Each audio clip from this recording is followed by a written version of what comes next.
A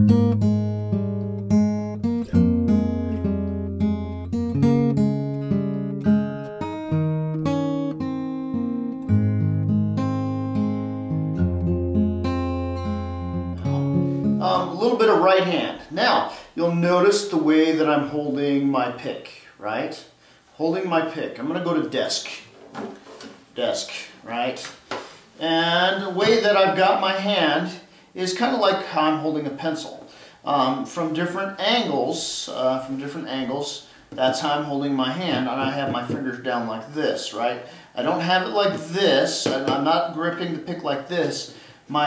This finger's kind of bent, and these fingers are relaxed. The thumb, once I put my pick in there, it basically grips the pick thusly, and that's how it looks, right?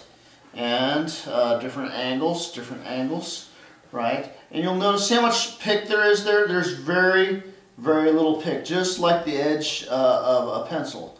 And then my fingers are like this, and my hand is down on the writing surface, just like if you were writing with a pencil. Now, when I write with a pencil, I don't write with my whole arm, right? I write with just the end, and that's how your picking should be. You just write with your pick, right?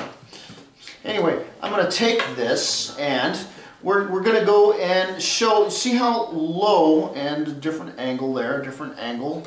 See if I can do this to where you guys can see it correctly. And you see how my guitar is, the pick is slightly below the strings. You see how it's slightly below the strings? And when I pluck the different, you can see that my pick stays slightly below the strings the entire time. So what this does is when I go over a string, I know that I'm in between two strings. If my pick is slightly below, I know I'm in between two strings. So when I have my hand, and I do have my hand on the strings, I have it on the strings, I can feel what it does. What it does, it allows me to thumb mute. In other words, I'm muting with my thumb. It also allows me to be able to feel the rest of the guitar because my wrist is down, my wrist isn't up. I'm not playing like this, right? I'm playing with my wrist down. Now when I strum, you'll notice that I clear the strings just barely.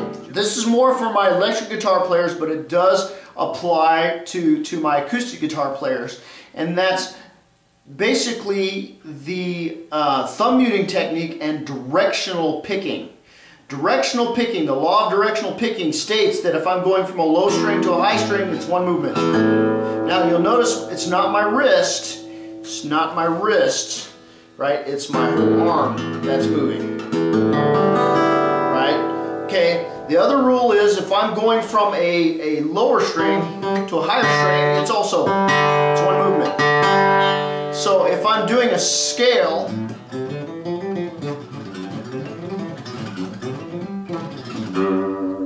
right, it's just like I'm scribbling on a piece of paper. Single note. When I move from string to string, my whole arm moves so that my optimal picking angle stays the same.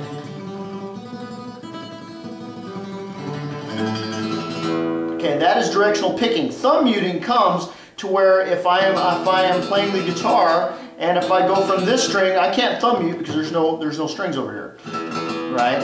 So, but as I ride to the next string, you'll notice that my thumb is riding on the string prior. In this case, it's the low E right here. And if I'm going to the next string, you'll notice that my thumb is riding on the two ones before that one. Now you'll see that my thumb is riding on all of them.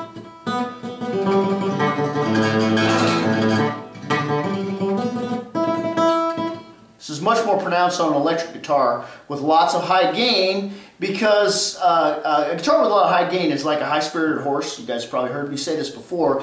If you don't rein it in, it will just go crazy on you. You'll start getting all types of squealies and things like that. Especially when you're playing scales, you don't want to hear anything but the note you're trying to articulate.